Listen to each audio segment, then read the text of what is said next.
Bon matin, Acte 21. Bon matin, Magog aussi. On est content, je suis content d'être là. Merci d'avoir réchauffé la salle, Philippe et les musiciens. Je vais avoir de la misère à garder le même beat que eux. Mais je vais faire de mon mieux. Donc, mon nom, c'est Marc. Je suis un des pasteurs ici à l'église. Je suis extrêmement content d'être ici. Particulièrement que ça fait maintenant, ça fait 3 semaines que je n'ai pas été ici. Fait que ça, je m'ennuyais au bout, ça, je pleurais. Puis là, ce matin, je suis là. Je suis vraiment content de vous retrouver, genre de Sherbrooke.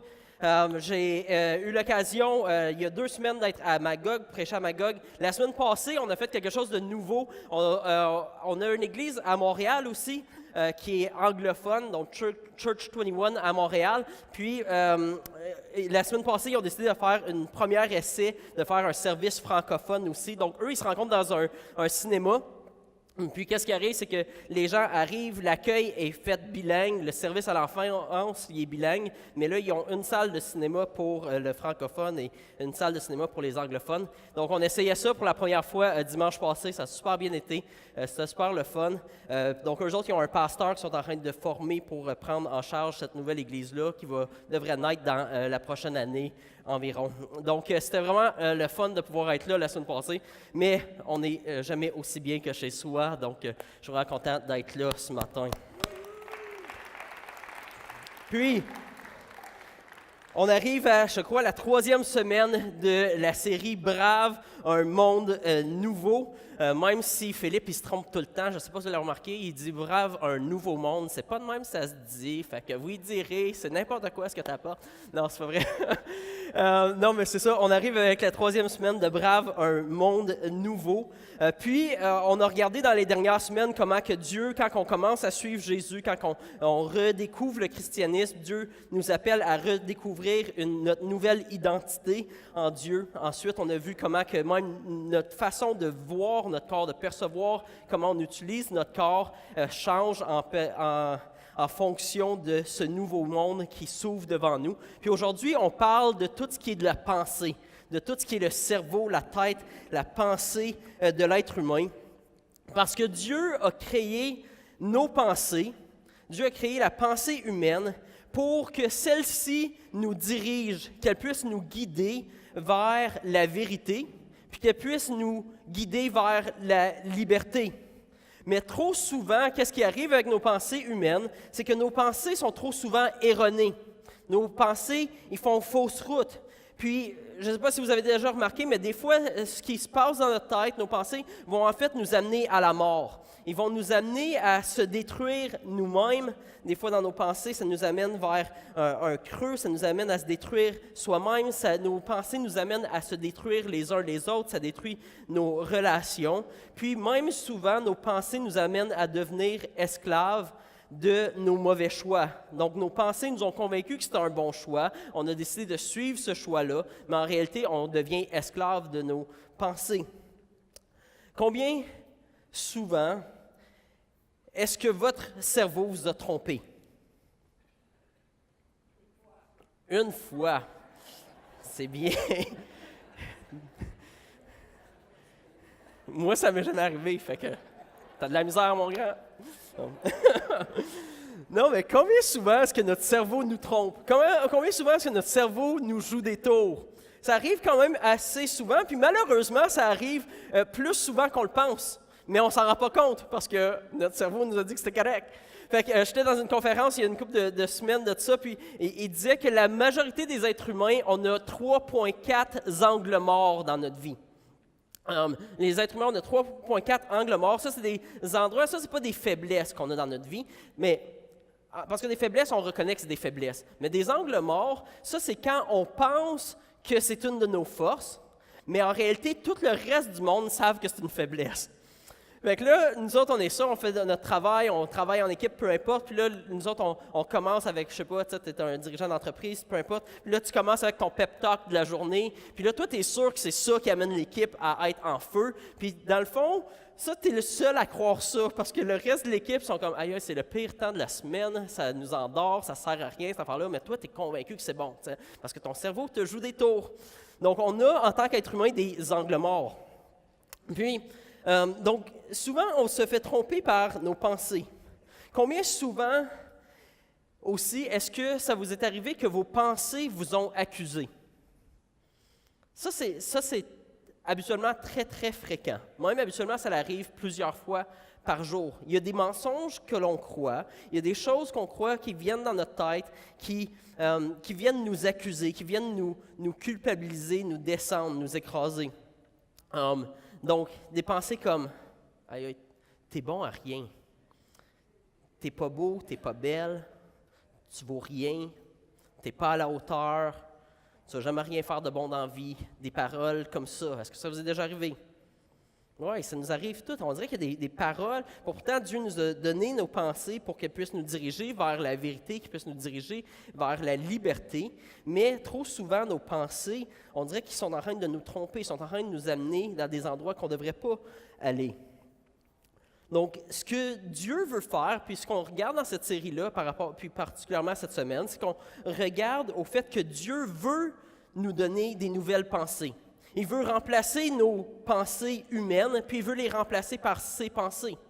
Il veut que nos pensées puissent réellement nous mener à la vérité, puis à la liberté. Parce que vous voyez, nos pensées sont comme un train qui passe, puis qui va à une destination.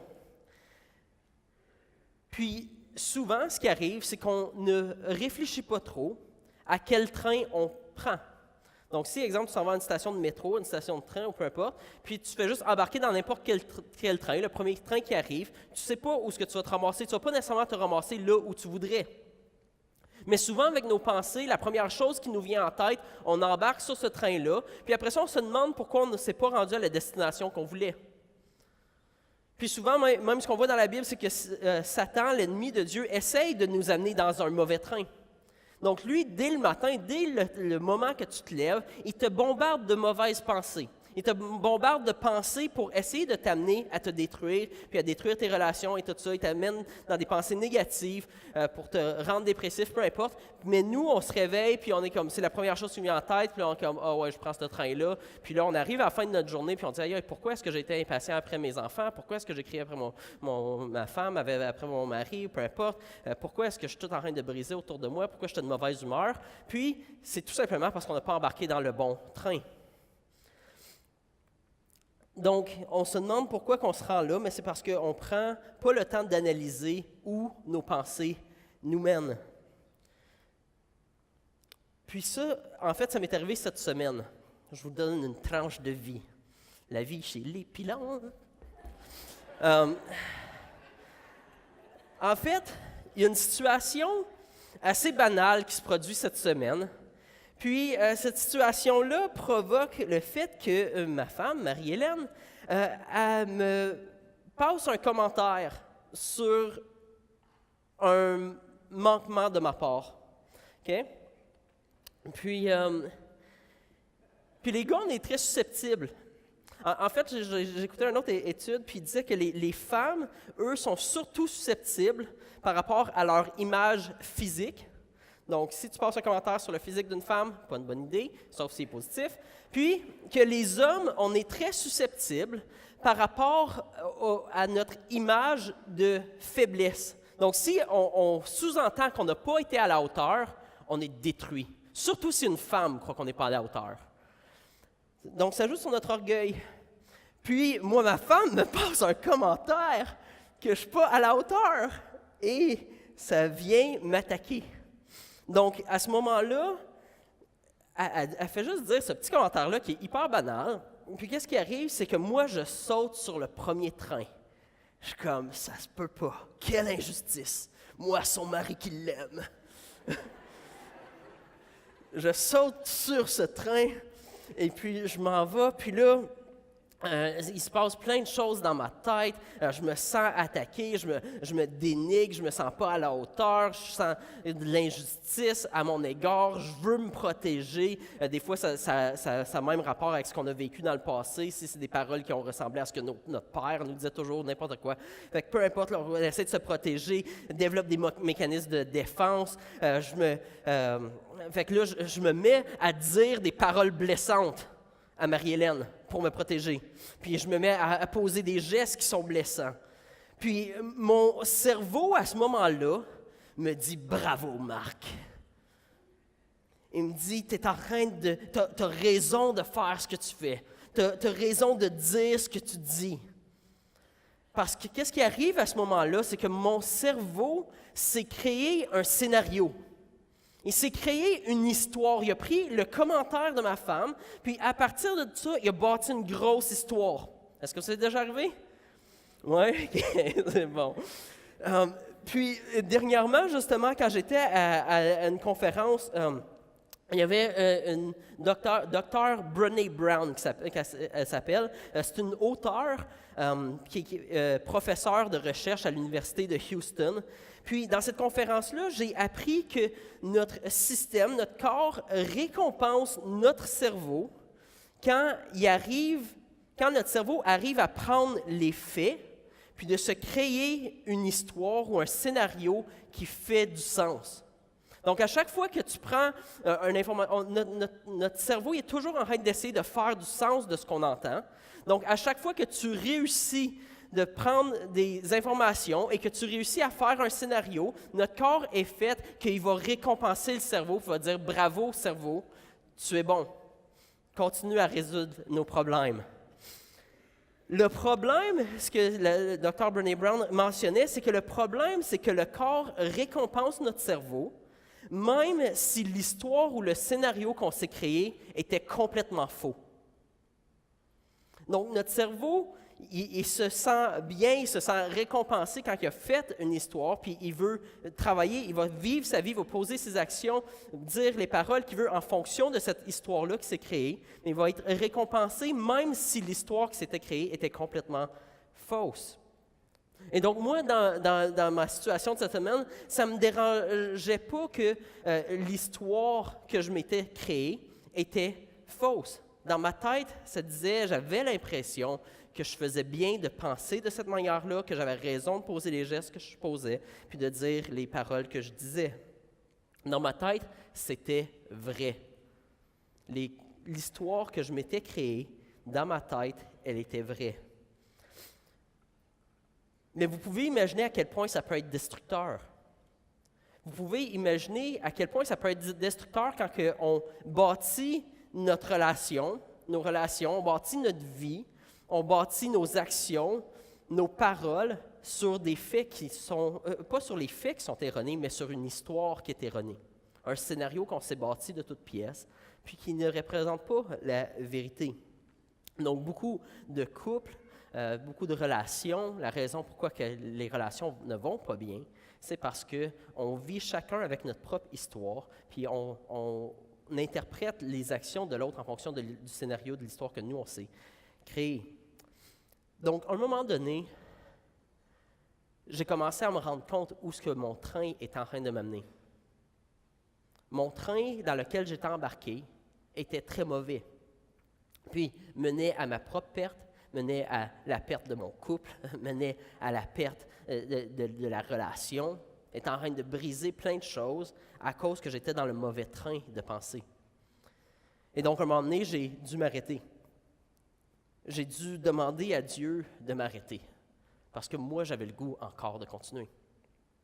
Mon cœur aimait cette histoire-là. C'est difficile des fois d'admettre qu'on est sur le mauvais train et qu'on est en train d'aller dans la mauvaise direction. Donc, à un moment donné, j'ai dit à Dieu, OK, Dieu, je sais que je suis juste en train de tout détruire. Viens à mon secours, parce que si c'est juste de moi, c'est sûr que je vais tout détruire. Fait qu'il faut que toi, tu viennes arrêter mon train de pensée, puis il faut que tu me fasses passer un autre train. J'ai besoin d'avoir le train de ta vérité, de ta parole. J'ai besoin de ce train-là pour que moi, je puisse embarquer dedans, puis que je puisse commencer à me diriger vers une destination qui n'est pas la destruction, mais une direction qui mène à l'amour, à la paix, à la joie, à l'amour de ma femme, au fait que ce qui détermine ma valeur, ce n'est pas ce que ma femme dit de moi, c'est ce que Dieu dit de moi. Donc, que je puisse recommencer à repenser de façon objective. Puis, ce qui est de penser objectivement, c'est essentiellement de penser en fonction de la vérité de ce que Dieu dit, et non en fonction de ce que ma tête me dit, pas en fonction de ce que les autres disent à mon sujet, pas en fonction de ce que la société dit par rapport à moi, mais de penser en fonction de ce que Dieu dit. Donc, si les médias, si la société dit qu'une femme devrait ressembler à ceci pour être belle, eh bien, ce n'est pas ça qui devrait guider tes pensées. Tu dois dire non, Dieu dit que je suis belle. Je suis une créature agréable, je suis une créature parfaite, tissée, façonnée par lui. Donc, je suis exactement comme Dieu m'a créé, puis je suis belle à cause de ça. Donc de penser de façon objective, parce que là, tu deviens beaucoup moins blessable, beaucoup moins subjectif, beaucoup moins blessable, c'est quand que tu commences à vivre ta vie en fonction de la parole de Dieu, au lieu de, par rapport, puis de ses pensées, au lieu de tes propres pensées, puis des pensées des autres. Ça va bien jusque-là? Yes. Donc, qu'est-ce qui arrive après ça? J'embarque dans le nouveau train. J'embarque dans le train que Dieu me donne de sa vérité. Puis là, Marie-Hélène, elle a le même processus de son côté. On revient ensemble, on commence à parler ensemble. Il y a plein de trains qui passent. On a tout le goût d'y prendre. Puis, à un moment donné, on commence à se rendre compte que nos scénarios n'ont pas rapport. Nos histoires qu'on s'est créées étaient faux. On se rend compte que les deux, on s'était créé des scénarios qui étaient complètement faux par rapport à l'autre, puis qu'on interprétait les gestes puis les paroles de l'autre d'une mauvaise façon aussi. Donc, c'est là le problème avec notre cerveau. Il est là le problème avec notre pensée. Parce que soit que notre pensée peut nous libérer, elle peut nous libérer par la vérité. Quand on vit en fonction de la vérité, quand nos pensées sont stimulées par la vérité, ça nous libère. Quand on se nourrit de la vérité, c'est elle qui alimente nos pensées. Donc, soit que nos pensées, notre cerveau, ça peut être une bénédiction incroyable de Dieu, ou soit que notre cerveau peut nous enfoncer dans le mensonge quand on se nourrit du mensonge, puis que c'est dans nos angles morts, puis on ne se rend même pas compte que c'est des mensonges qu'on est en train de croire. On ne se rend pas compte que l'histoire qu'on s'est créée était fausse. Donc, c'est important, en tant qu'être humain, de savoir de quoi est-ce que je nourris mes pensées. De quoi est-ce que je nourris ma tête. C'est quoi la chose prédominante dans votre vie qui nourrit vos pensées? Est-ce que c'est la télé? Est-ce que c'est l'Internet? Est-ce que c'est des émissions à la télé? Est-ce que c'est ce que vos parents disaient de vous quand vous étiez petit? C'est-tu ça qui nourrit le plus tes pensées? C'est-tu ce que ton ex dit de toi qui nourrit tes pensées? C'est-tu ce que tes enfants pensent de toi qui nourrit tes pensées? Est-ce que c'est ce que les experts disent qui nourrit tes pensées? Est-ce que c'est ce que les médias disent qui nourrissent tes pensées? De quoi est-ce que vous nourrissez vos pensées? Donc, ça peut être toutes ces choses-là. Puis déjà là, en tant qu'être humain, on a bien beau être chrétien ou pas chrétien, déjà là, on sait que ça ne devrait pas être ces choses-là qui nourrissent nos pensées. On sait que ces choses-là peuvent être destructrices. Mais il y a une autre alternative que Dieu amène, qui dit non, tu peux nourrir ta vie, puis tes pensées, de mes pensées. Dieu dit, tu peux écouter ce que la société dit, tu peux écouter ce que tes parents disent, tu peux écouter ce que tout le monde dit autour, mais il dit essentiellement, la vérité qui va te rendre libre, c'est mes pensées. Ce que Dieu a à dire de toi.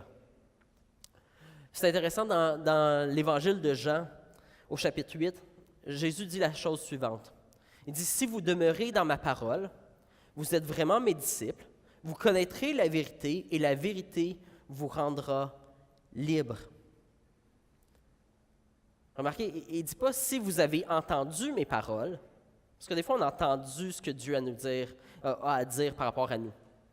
Des fois aussi, peut-être qu'on n'a jamais été exposé à la parole de Dieu, à la Bible, puis on ne sait pas ce que Dieu dit sur nous. Donc c'est très difficile de marcher en fonction de la vérité, de penser en fonction de la vérité.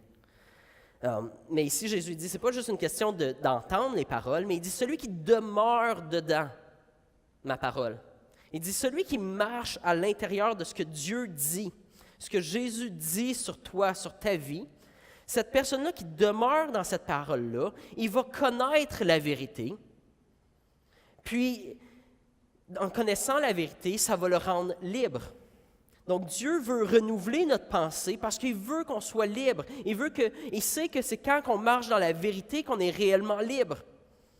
Donc Jésus nous dit, demeurez dans ma parole. C'est ça d'être réellement mon disciple.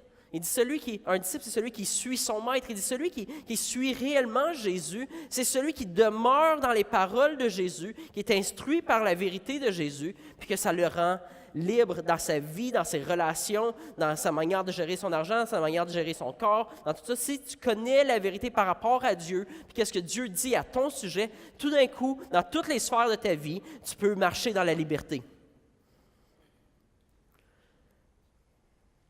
Puis ailleurs, dans l'évangile de Matthieu, au chapitre 6, Jésus dit aussi, « Si donc la lumière qui est en toi est ténèbres, combien ces ténèbres seront grandes? » Il dit, si tu marches à la lumière d'un scénario qui est faux.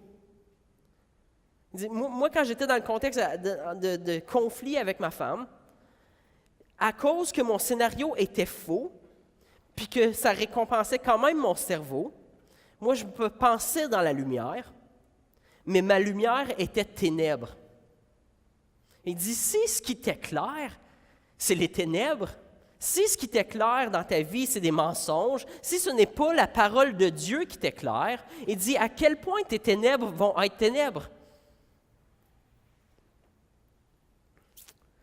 C'est à cause de ça que Dieu nous appelle à le suivre, puis nous appelle à être renouvelés dans nos pensées. Regardez le verset suivant dans Romains 12.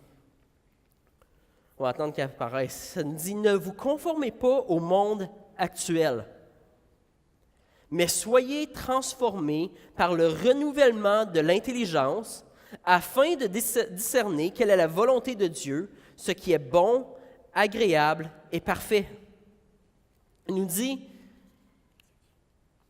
« Conforme-toi pas à la façon de penser dans ce monde. » Quand on y pense, là, on se pense évoluer au Québec. On pense qu'on est une société qui est intelligente, qui est rationnelle, etc. Mais quand notre société, la seule chose qu'elle a à nous offrir, c'est un monde matérialisme, basé sur l'apparence, basé sur ce qu'on a, on doit se rendre compte que cette lumière-là, elle est ténèbre. Il doit y avoir quelque chose de plus vrai à la vie. Donc, Jésus dit, « Conforme-toi pas à la façon de penser de ce monde. » Il dit, si tu prends la lumière de ce monde, l'intelligence de ce monde, puis c'est ça qui va guider ta vie, qui va être ta lumière, il dit, ça va être des ténèbres. Il dit, conforme-toi pas à la façon de penser de notre société. Mais soyez transformés par le renouvellement de l'intelligence. Il dit, vous avez besoin d'être transformés dans votre façon de voir les choses, afin de pouvoir discerner quelle est la volonté de Dieu. Comme ça, si vous êtes renouvelés dans votre intelligence par Dieu, vous allez être capable de discerner c'est quoi la volonté de Dieu, c'est quoi qui est bon, c'est quoi qui est agréable, c'est quoi qui est parfait. Donc, c'est l'appel de Dieu. Il veut renouveler notre pensée. Puis il y a un autre endroit où la Bible nous dit de garder nos pensées captives à la connaissance de Jésus-Christ. Il dit, il faut que tu gardes tes pensées captives. Tu ne peux pas juste les laisser embarquer dans n'importe quel train. Il faut que tu gardes tes pensées captives. Qu'est-ce que Dieu dit sur moi? Qui est-ce que Dieu est? Qu'est-ce qu'il dit sur moi? C'est de même que je vais pouvoir marcher dans la vérité, puis ne pas être surpris ou de me rendre à la destination que je souhaite me rendre. Parce que sinon, si je ne garde pas mes pensées captives à ce que la Bible dit sur moi, ce que Dieu dit sur moi, tout d'un coup, j'embarque dans n'importe quel train de ce que la société dit de moi, de ce que moi-même je me dis de moi-même, de ce que les autres pensent de moi. J'embarque dans n'importe quel train, puis après ça, je suis déçu de la destination. Je me dis, comment j'ai fait pour me rendre ici? Tu t'es rendu là parce que tu as pris le mauvais train. Donc Jésus dit, non, garde tes pensées captives. Dans Philippiens 4, ça nous dit la chose suivante. Il dit, « Au reste, frères, que tout ce qui est vrai, tout ce qui est honorable, tout ce qui est juste, tout ce qui est pur, tout ce qui est aimable, tout ce qui mérite l'approbation, ce qui est vertueux et digne de louange, soit l'objet de vos pensées. » Il dit, remplis ta tête de ce qui est bon, de ce qui est agréable, de ce qui est parfait, de ce qui est digne de louange. Remplis ta tête des choses de Dieu.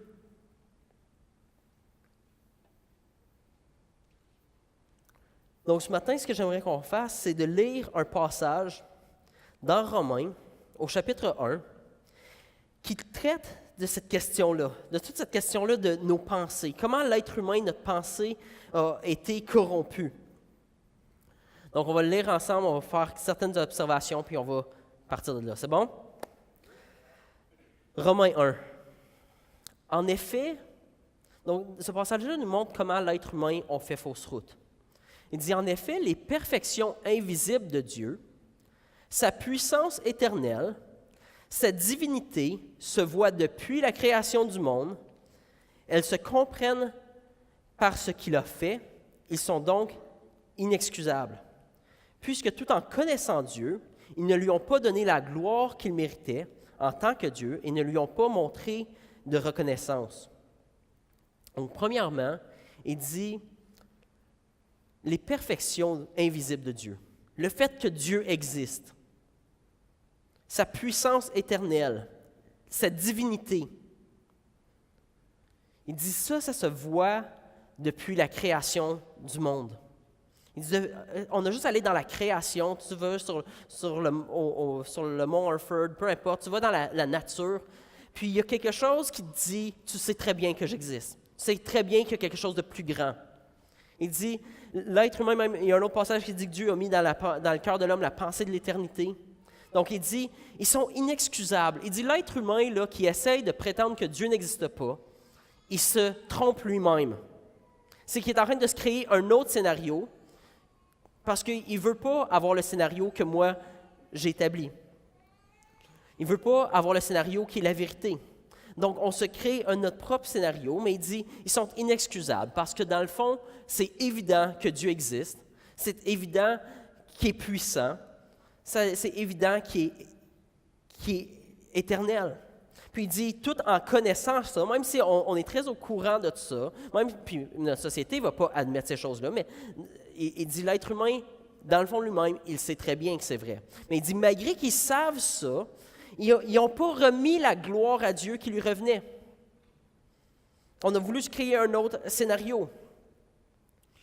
Puis, ça nous dit, ils ne lui ont pas donné la gloire qu'il méritait en tant que Dieu et ne lui ont pas montré de reconnaissance. Au contraire, ils se sont égarés dans leur raisonnement.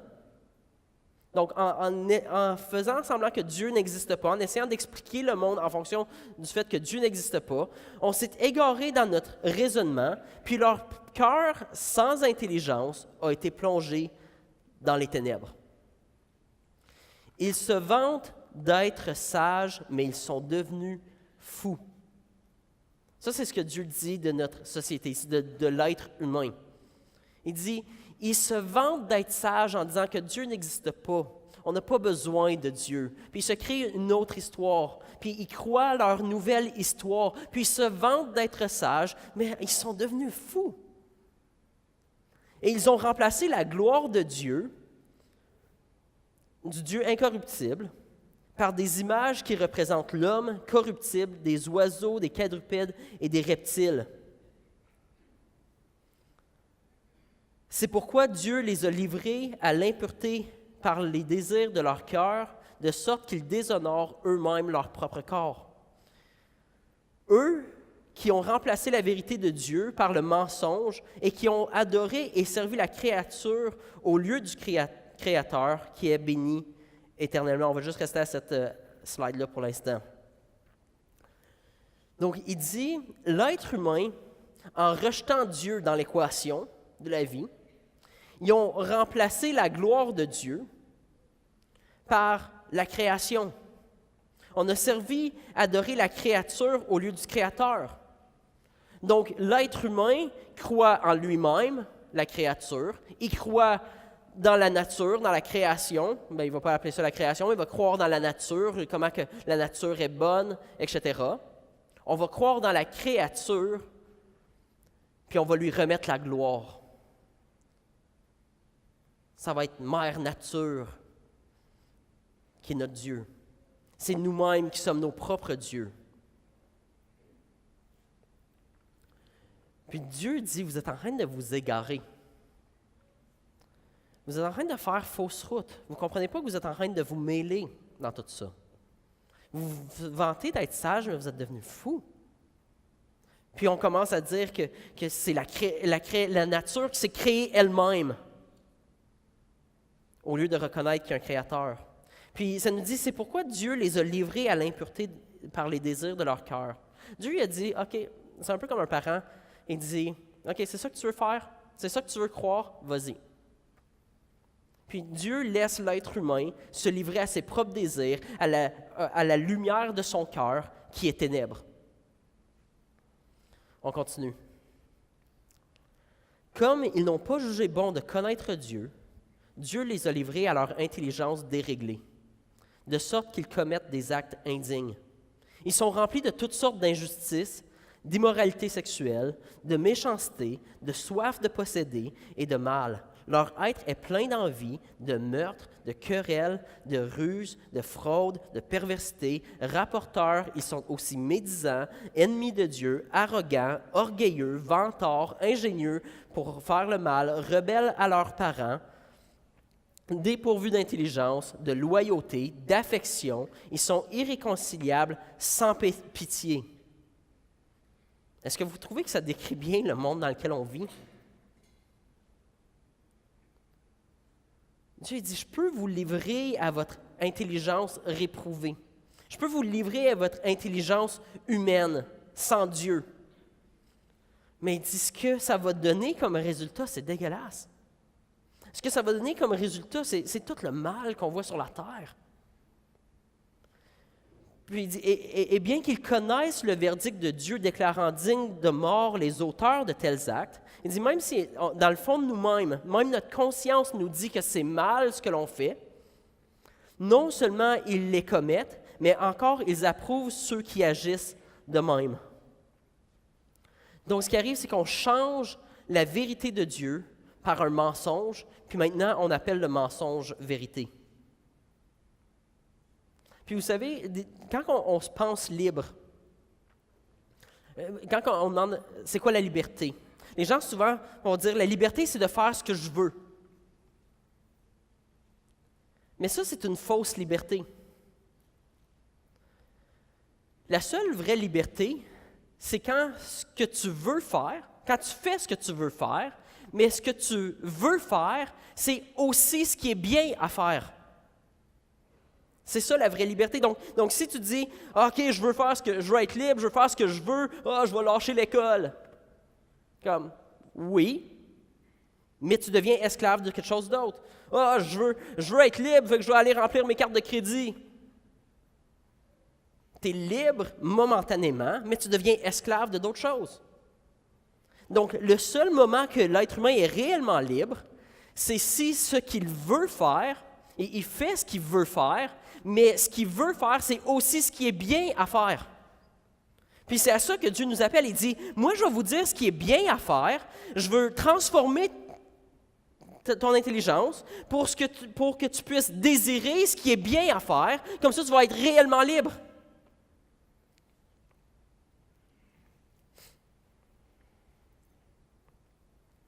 Donc, la Bible semble être en train de nous dire que notre problème de cerveau est beaucoup plus grave qu'on le pense. C'est beaucoup plus ancré chez l'être humain que l'on pense. Parce que si on part avec une fausse conception du monde, si on part du mauvais point de départ,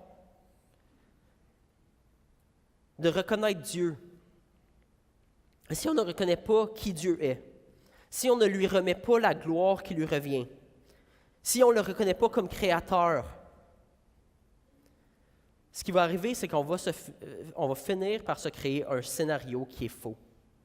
On va finir par se créer une histoire qui va paraître sage à nos yeux, mais qui va être un angle mort qui va finir par nous détruire.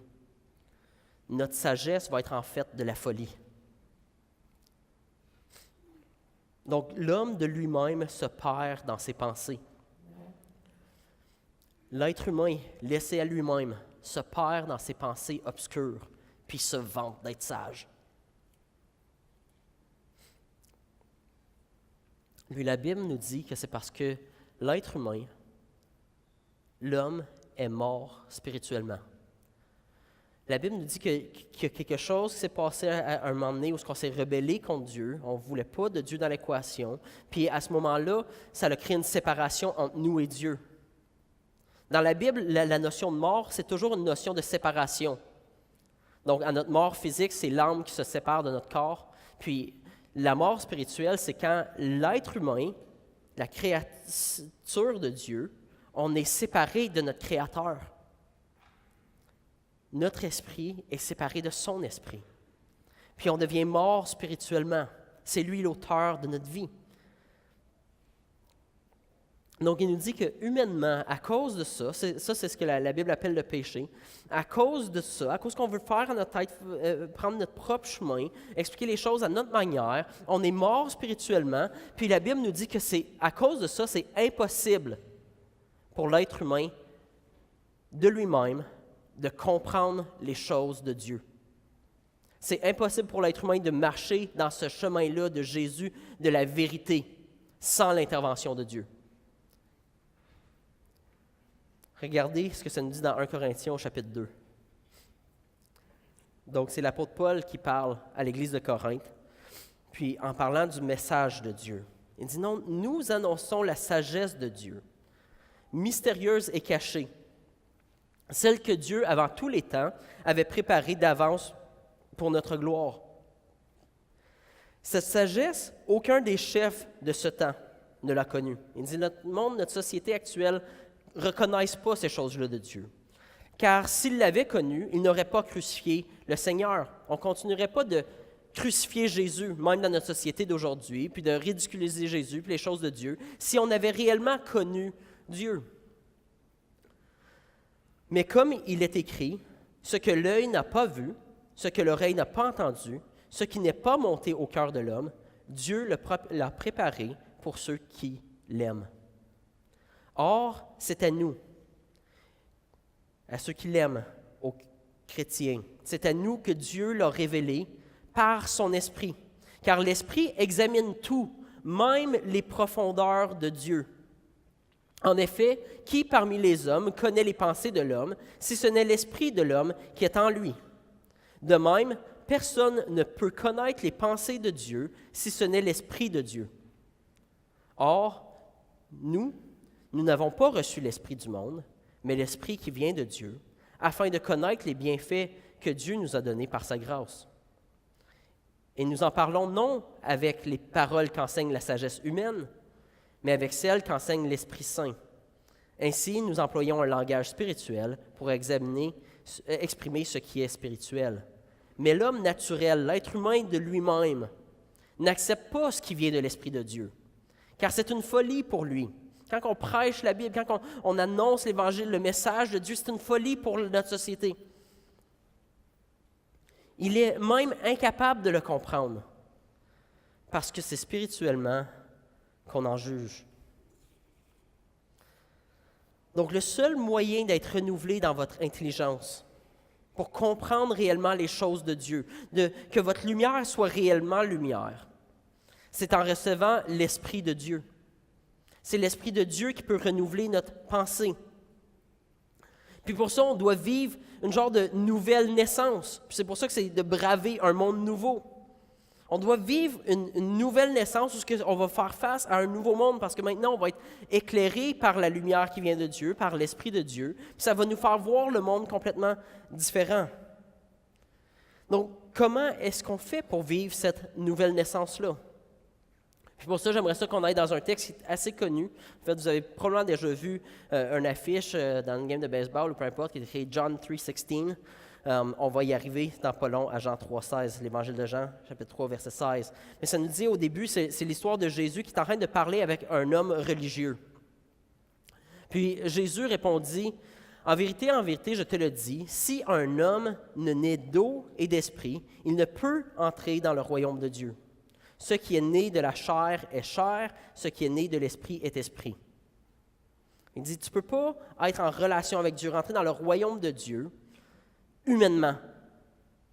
Ce qui est né humainement, c'est humain, puis ce qui est né de l'esprit, c'est esprit. Nicodème lui dit, comment cela peut-il se faire? Jésus lui répondit, « Tu es le docteur d'Israël. » Il dit, « Tu es un homme religieux et tu ne connais pas ces choses.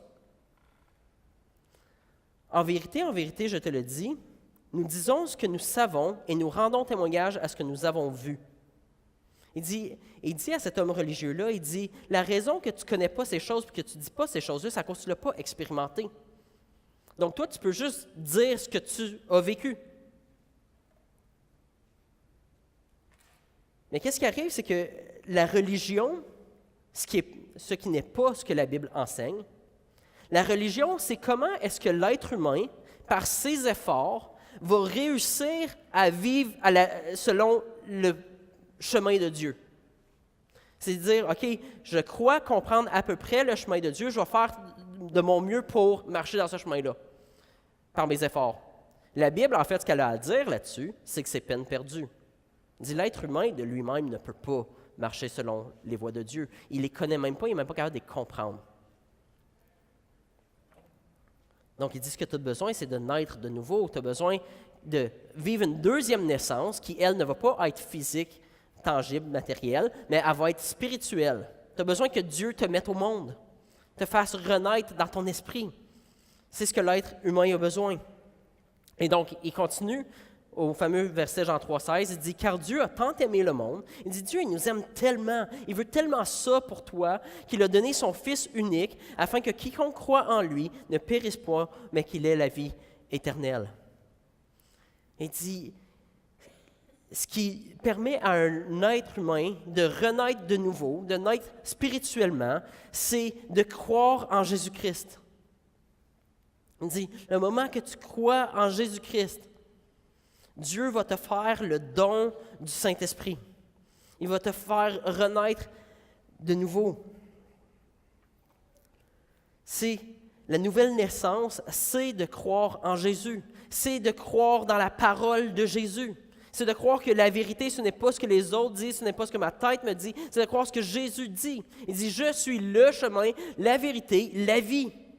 Il dit, crois ça, puis tu vas naître de nouveau. Reconnais que ta façon de penser, elle est biaisée, elle est corrompue, elle est faussée, elle est erronée. Ta façon humaine de penser, elle est erronée. Reconnais Dieu pour qui il est. Reconnais que c'est lui qui a fait toutes choses. Remets-lui la gloire qui lui revient. Sois reconnaissant pour la vie qu'il te donne. Reconnais que c'est Jésus qui est la vérité. Accepte son pardon. Dieu veut vous pardonner d'avoir fait fausse route, de vous être rebellé contre lui, de ne pas avoir voulu l'inclure dans l'équation de votre vie. Accepte le pardon de Jésus-Christ, d'avoir fait à ta tête. Puis demande-lui de te donner une vie nouvelle, un nouveau départ. Parce qu'on a besoin d'un nouveau départ si on veut marcher dans la vérité. Demande-lui son esprit pour t'éclairer. Jésus nous dit que le Saint-Esprit va nous enseigner toutes choses. C'est le Saint-Esprit qui peut nous enseigner la vérité. Puis c'est ça que ça veut dire d'être chrétien, de suivre Jésus. C'est d'embarquer dans ce chemin-là où Dieu, dans sa grâce, par son Esprit, va remplacer nos pensées par ses pensées. Qu'on va demeurer dans sa parole, puis qu'on va connaître la vérité, parce qu'on va être dans sa parole, puis cette vérité-là va transformer notre vie petit à petit. Donc, quand on devient chrétien, ce qui arrive, c'est qu'on a l'Esprit de Dieu qui commence à renouveler notre pensée, puis tranquillement, ça descend dans notre cœur, comme Philippe va parler la semaine prochaine, puis tranquillement, ça change notre façon de réagir, ça change notre façon, de la même manière que j'étais dans un mauvais train, puis j'agissais d'une mauvaise manière, je disais des mauvaises choses à ma femme, de la même manière, le Saint-Esprit nous disait, non Marc, arrête ce train-là, il y a un meilleur train, je t'envoie ce train-là, embarque dans ce train-là, commence à être transformé de cette façon-là, comme ça va transformer ta façon d'agir, ça va transformer ta façon de penser, ta façon de vivre, ça va transformer tes paroles. Puis ça va transformer ta vie, puis ça va transformer le monde autour de toi. Donc Dieu veut nous rendre libres. Il veut transformer notre vie par la vérité. Puis ce matin, on veut vous offrir cette possibilité-là. Parce que la parole de Dieu, ce n'est pas juste quelque chose qu'on entend, mais c'est quelque chose qu'on met en pratique, qu'on passe à l'action avec que Dieu est en train de renouveler dans nos pensées. Donc, on veut vous donner l'occasion aujourd'hui de dire, oui, moi, à partir d'aujourd'hui, je choisis de croire en Jésus et oui, je veux choisir de le suivre. Donc, en fait, le 13 décembre prochain, il va y avoir des baptêmes ici à Acts 21. Puis le baptême, c'est justement le symbole de cette nouvelle naissance-là. Le baptême, c'est l'engagement d'une conscience pure devant Dieu, où on dit, oui, avant je pensais d'une autre manière, maintenant je reconnais que c'est toi la vérité. Maintenant, c'est en toi que je crois. Je ne crois pas en moi-même, je ne crois pas dans notre société, je crois en Dieu. Je crois que c'est Jésus la vérité. Donc, quand la personne est en train d'être plongée en dessous de l'eau, parce que c'est de même qu'on voit les baptêmes dans la Bible, quand la personne est plongée en dessous de l'eau, elle est en train de dire, Jésus, prends le mal, prends mon ancienne vie, mon ancienne façon de penser, enterre-la sous l'eau, enterre-la dans la tombe comme toi, tu es allé dans la tombe. Ensuite, purifie mes pensées, purifie mon cœur, purifie-moi de mes péchés, mon ancienne façon de voir les choses, puis refais-moi sortir de l'eau avec une vie nouvelle, renouvelé, plein de l'Esprit, où ce que maintenant je vais pouvoir vivre en fonction de la vérité. Puis bien qu'historiquement au Québec, on a baptisé les bébés, c'est les bébés qui se faisaient baptiser surtout. Dans la Bible, c'est le contraire. 27 fois, on voit des baptêmes, 27 fois, c'est des adultes, ou c'est des personnes en âge de consentement qui se font baptiser. Puis c'est parce que Dieu veut. Et Dieu sait que la naissance spirituelle, ce n'est pas relié à la naissance physique.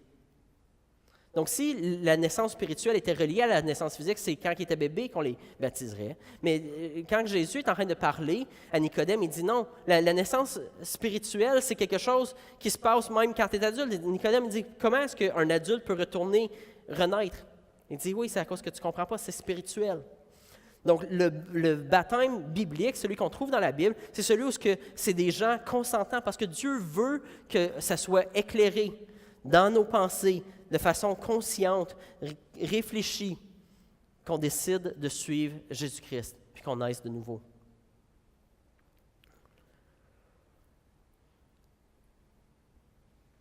Donc, peut-être que tu as déjà été baptisé comme bébé, mais aujourd'hui, on veut t'offrir la possibilité de faire de ça un choix personnel. Que tu puisses choisir aujourd'hui de croire en Jésus, de recevoir son Saint-Esprit, puis de commencer une vie nouvelle, où non seulement Dieu va commencer à transformer puis à renouveler ton intelligence, mais aussi transformer et renouveler ton cœur, tes désirs, comme Philippe va en parler la semaine prochaine. Donc, il y a des cartons sur les tables qui sont écrits « J'ai décidé de suivre Jésus, puis j'aimerais me faire baptiser ».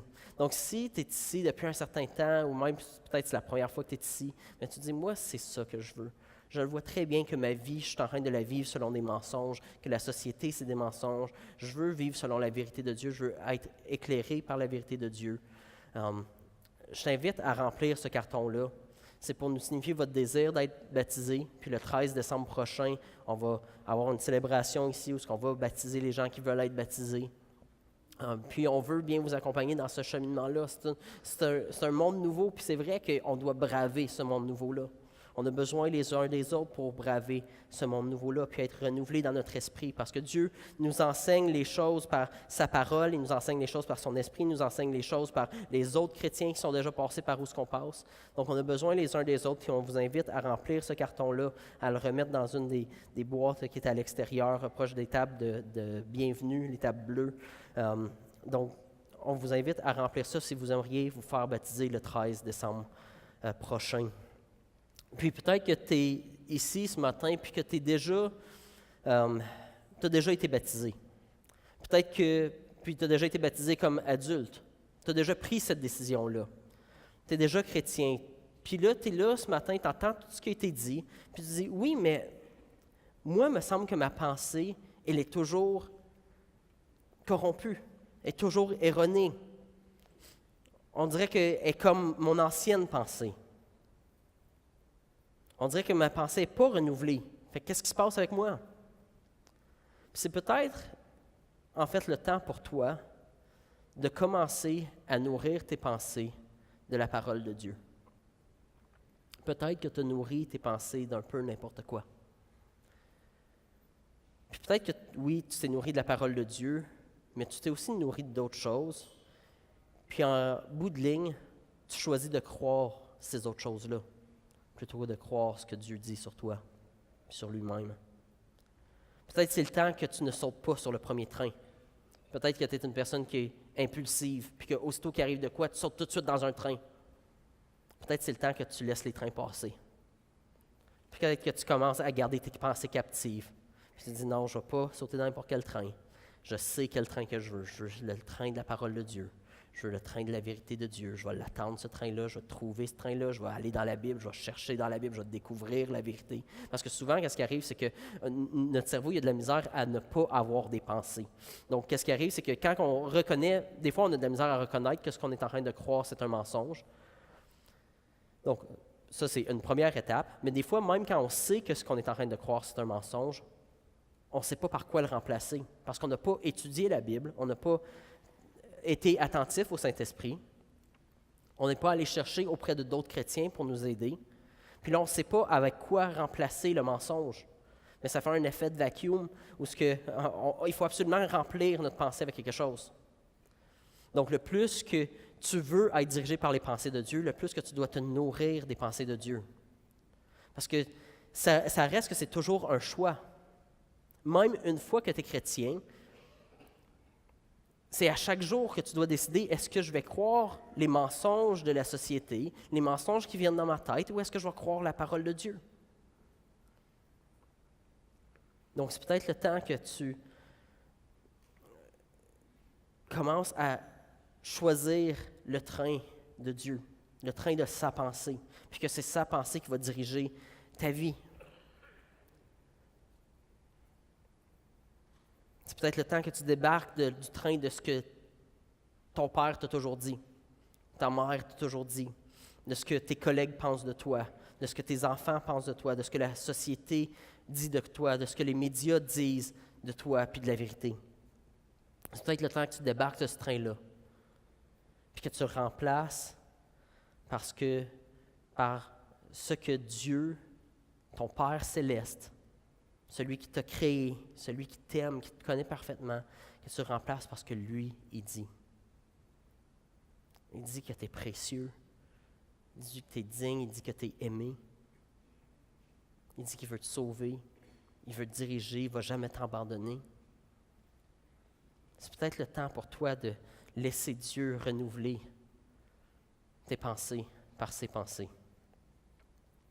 Je vais inviter l'équipe de musique à venir s'installer en terminant.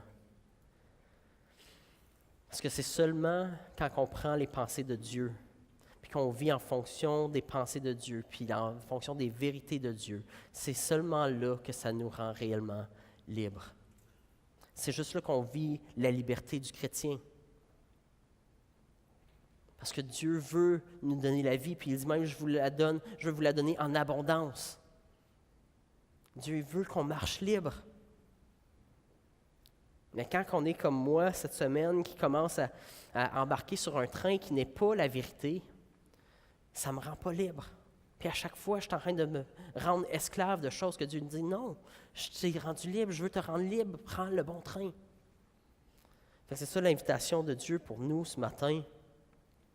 C'est peut-être le temps pour toi ce matin de dire, OK, Dieu, je me rends compte que j'ai pris des mauvais trains.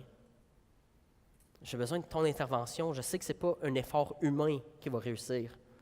J'ai déjà essayé de penser autrement. J'ai besoin d'un acte surnaturel. J'ai besoin que Dieu, toi, tu viennes renouveler mon intelligence par ton esprit. Je veux une pensée qui est nouvelle. Je veux une pensée qui est gardée captive à toi. Finalement, peut-être que tu es ici ce matin, puis tu te dis, aïe, aïe. Où c'est que je suis débarqué, moi? On est-tu vraiment au Québec en 2015? C'est n'importe quoi. Ils sont fous. Alors, j'aimerais juste terminer ce matin avec le texte suivant. Puis ensuite, qu'est-ce qui va arriver? C'est que l'équipe de musique va Il va nous guider dans un temps de réponse à Dieu. Parce que Dieu, il nous dit qu'il est un être relationnel. Il veut nous parler, il veut parler à notre cœur, mais il veut aussi que nous, on lui parle. Donc, on peut parler à Dieu, on peut chanter à Dieu. Puis c'est ce qu'on va faire. Alors, vous pouvez rester assis, vous pouvez vous lever debout, vous pouvez lever les mains à Dieu, peu importe, mais que vous puissiez répondre de façon authentique devant Dieu. Donc, je termine avec ce texte-là, puis ensuite, je vous laisse avec l'équipe de musique. En effet, le message de la croix est une folie pour ceux qui périssent. Mais pour nous qui sommes sauvés, il est la puissance de Dieu. Du reste, il est écrit « Je ferai disparaître la sagesse des sages et j'anéantirai l'intelligence des intelligents. » Où est le sage? Où est le spécialiste de la loi? Où est le discoureur de l'ère actuelle? C'est quoi la pensée actuelle dans notre monde? Dieu n'a-t-il pas convaincu de folie la sagesse de ce monde? Puisqu'à travers cette sagesse, le monde n'a pas connu Dieu en voyant sa sagesse, il a plu à Dieu de sauver les croyants à travers la folie de la prédication. Dieu dit, je sais que qu'est-ce que tu entends ce matin, je sais que ça sonne fou pour toi. En effet, la folie de Dieu est plus sage que les hommes, et la faiblesse de Dieu est plus forte que les hommes. Dieu a choisi les choses basses et méprisées du monde, celles qui ne sont rien, pour réduire à néant celles qui sont, afin que personne ne puisse faire le fier devant Dieu. C'est grâce à lui que vous êtes en Jésus-Christ, lui qui est devenu, par la volonté de Dieu, notre sagesse, notre justice, la source de notre sainteté et notre libérateur. Amen.